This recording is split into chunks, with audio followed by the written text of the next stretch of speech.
Hello friends, welcome back to my channel.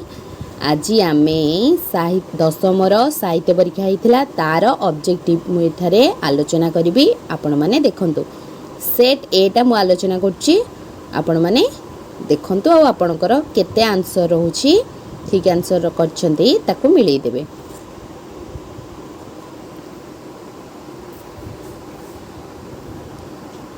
तो आमर एठी प्रथम क्वेश्चन कौन रोची ना उषा कर पल्लवरे उपहार भावे कौन आनी उपहार भावे ना निहार रूपक मुक्ता से आनी।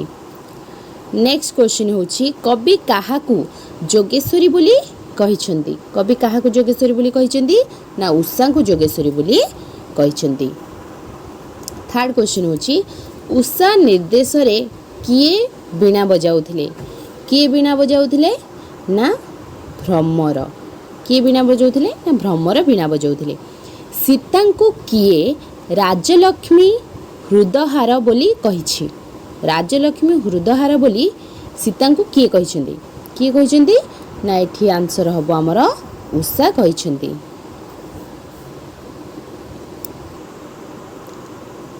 नेक्स्ट क्वेश्चन होची बंधन हरा कवितारे देश काहा द्वारा सप्तखंडित होइतिबा कहा जाइछि। काहा द्वारा ना एठी होची आंसर होची जाति उपजाति। कौन आंसर हबो ना जाति उपजाति आंसर हबो। नेक्स्ट क्वेश्चन होची संधानी बंधन हरार संधान पथरे किए सिर टेकिछि। किए सिर टेकिछि ना कंटक सिर टेकिछि। मरुपथरे कौन सृजी यात्रा करिबा पई कवि बंधनहरा को आह्वान देइछंती। कौन आह्वान देइछंती ना निर्झर बोली आह्वान देइछंती। माटी समस्त को कौन समान भावरे बांटी देइछि। कौन बांटी देइछि ना स्नेह बांटी देइछि।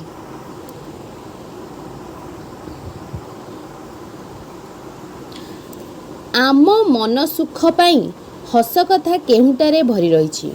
हस कथा हमर केउठारे भरी रहिछि ना नई समुद्र रे। कवि काहाकू देवभूमि और वीरभूमि बोली कहिसंती।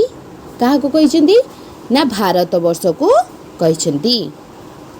जनतार प्रथम प्रयोजन कौन। जनतार प्रथम प्रयोजन हेउछि आंचलिक भाषा। देशी सरकार काहा बलरे लोकों को दूर रे रखिछंती। काहा बलरे ना इंग्रेजी को बलरे।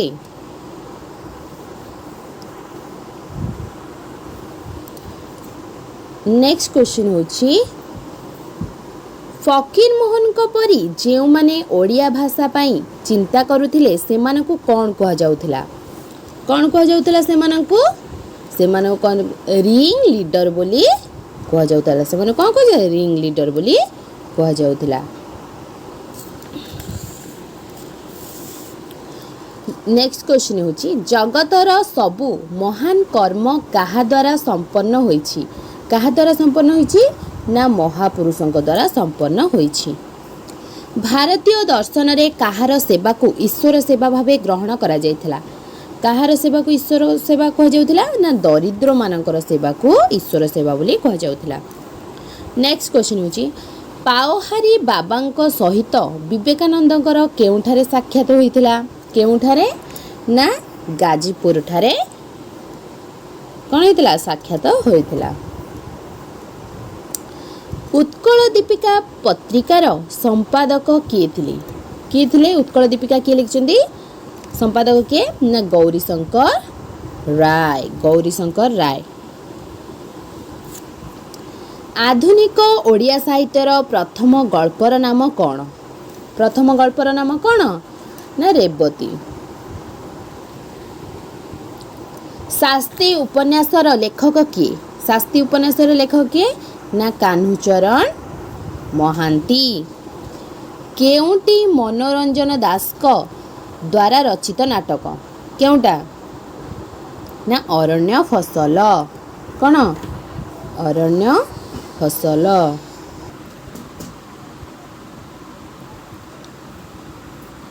नेक्स्ट क्वेश्चन होची बेल अश्वत्थ ओ बटवृक्ष गल्परे केउ मासर कथा कुहा जाइछि केउ मास कथा कुहा जाइछि ना बैशाख मास कथा कुहा जाइछि मनीष जाति को नटवर बाबू कौन बोली कहिछंती मनीष जाति को नटवर बाबू स्वार्थपर बोली कहिछंती बौल गछ छाईरे मधुतियाड़ी कौन पढ़ुथिला ना बौल गछ छाईरे मधुतियाड़ी भागवत पढ़ुथिला नटवर बाबू काहाकू ततला लुहा करे सहित तुलना करिछंती काहाकू ना संसार को समयर खरा काहाकू शोषि पारे नहीं ना रसर समुद्र को काहाकू रसर समुद्र को छामु सौंदर्यर पूजारी ए उक्तिटी काहार ए उक्तिटी होची शिवेईर सूर्य को पूजा करी सांब केउ रोगरु मुक्त होइथिले केउ रोगरु कुष्ठ रोगरु नरसिंह देव काहा हस्तरे मंदिर निर्माण दायित्व अर्पण करथिले काहा हस्तरे ना शिवेईଙ୍କ हस्तरे नेक्स्ट क्वेश्चन काहाकू सुमरणा करी अनुकूल करी जिबाकू धर्मार माँ धर्मा को उपदेश देइथिले काहाकू ना शिवंकू धर्मा केउठी झास देइथिला केउठी झास देइथिला ना समुद्र रे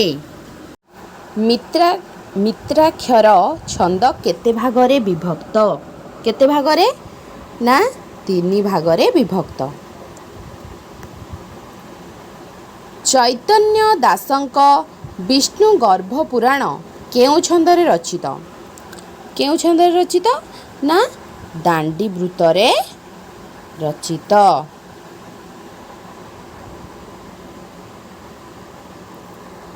नेक्स्ट क्वेश्चन होची शंकरा भरण छंदरे केते पादरे गोटिए पद हुए केते पादरे ना 4 पादरे टोपी टोपी गोपीचंदन मंडी छंती कि सजे टेकिबारे चाहा मथुरा दांडे गोपिंद विजे एहा केउ छंदरे रचित केउ छंदरे ना रामकेरी चोखी छंदर तृतीय पादर अक्षर संख्या केते 9 व्यंजन वर्णर बारंबार प्रयोगरे केउ अलंकार हुए अनुप्रास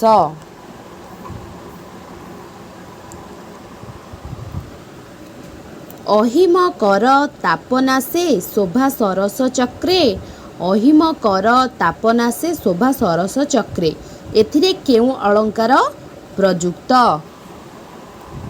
जमक जहाकू तुलना दिया जाए ताहाकू कौन कहा जाए ताहाकू उपमेय ଯେଉଁଠାରେ ଗୋଟିଏ ଶବ୍ଦ 2 ବା ତହିଁରୁ ଅଧିକ ଭିନ୍ନ ଅର୍ଥ ପ୍ରକାଶ କରେ ସେଠାରେ କେଉଁ ଅଳଙ୍କାର ହୁଏ କେଉଁ ଅଳଙ୍କାର ହୁଏ ନା ଶ୍ଲେଷ ଶ୍ଵେତାଙ୍ଗ ଚଢ଼େଇ ଗୁହା ସମୁଦ୍ଗତ ନିରଭେଦୀ କିବା ଉଠେ ଐରାବତ ଏଠାରେ କେଉଁଟି ଉତ୍ପ୍ରେକ୍ଷାବାଚକ ଶବ୍ଦ କିବା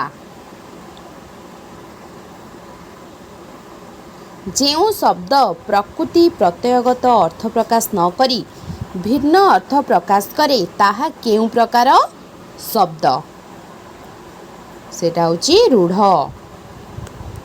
କେଉଁ ରୂଢ଼ିଟି ବୃଥା ପ୍ରୟାସ ଅର୍ଥକୁ ବ୍ୟକ୍ତ କରୁଛି ଅରଣ୍ୟ ରୋଦନ ଫଟା କପାଳ ରୂଢ଼ିର ଅର୍ଥ କ'ଣ ଭାଗ୍ୟ ଫଳ କ୍ରିୟାହୀନ ରୂଢ଼ିଟିକୁ ବାଛ କପାଳ ଲିଖନ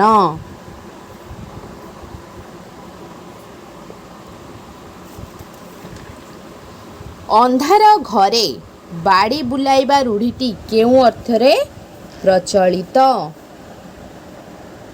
ଅନୁମାନ କରିବା ବିପଦରେ ପକାଇବା ଅର୍ଥରେ କେଉଁ ରୂଢ଼ିଟି ବ୍ୟବହୃତ ହୁଏ ଖାଲରେ ପକାଇବା। କେଉଁଟି ତୁଳନାତ୍ମକ ରୂଢ଼ି? ପେଡ଼ି ପରି ମୁହଁ କରିବା। ପିଲାମାନଙ୍କୁ ଡ୍ୟାସ୍ ଉଚିତ ନୁହେଁ। କ'ଣ ଦେବା? ନା ମୁହଁ ଦେବା ଉଚିତ ନୁହେଁ। ଆର୍ଷବଚନ ଅର୍ଥରେ କେଉଁ ଲୋକବାଣୀଟି ପ୍ରଚଳିତ? କବିତୁଣ୍ଡ ମେଣ୍ଢାମୁଣ୍ଡ। ଆଲୋ ସଖୀ ଆପଣା ମହତ ଆପେ ରଖି। ଲୋକବାଣୀଟିର ଅର୍ଥ କ'ଣ? ନିଜ ସମ୍ମାନ ନିଜ ହାତରେ। ତ ଏଇ କ୍ୱେଶ୍ଚିନ୍ ଗୁଡ଼ାକ ମୁଁ ଆଲୋଚନା କରିଦେଲି। ତ ଆପଣ କେତେ ଆନ୍ସର୍ କରିଛନ୍ତି ତା ସହିତ ମିଳାଇ ଦେବେ। ଧନ୍ୟବାଦ।